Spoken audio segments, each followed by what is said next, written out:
Gæt en reklame. Gæt en reklame. Og nu er det jo altså så, at vi skal have en præsentation. Okay. Er I klar? Ja. Yes.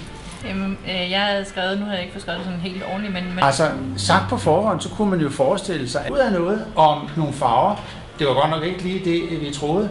Alle mennesker har en rekreationsinteresse. Jo, altså hvad er faglighed i sig selv? Ikke? Også de der ting, de er også faglige, ja. Og så var det så, jeg tænkte, det kunne godt være noget omkring fagligheden. For eksempel historie. Afsender og målgruppe analyse for reklamer. Pas med det. Hvad tænker du, når du står og gør det her?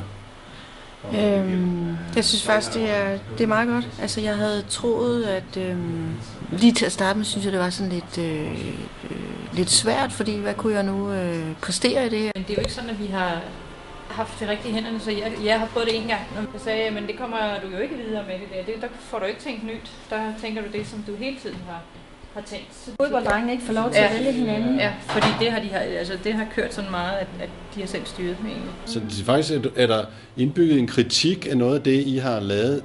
Ja. Hvad er det, der ryster dig? Jamen altså, nu har jeg jo været lærer siden 1999.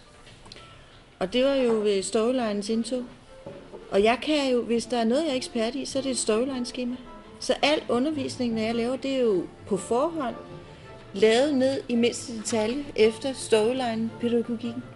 Så der er jo ikke nogen svinggerninger.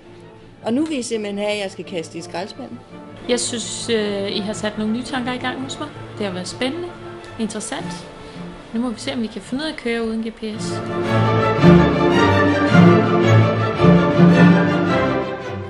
Det var spændende.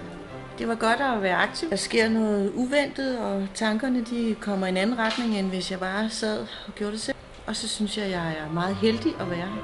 Sådan har jeg det. Ja, hvad kommer du af det? Kun skidt?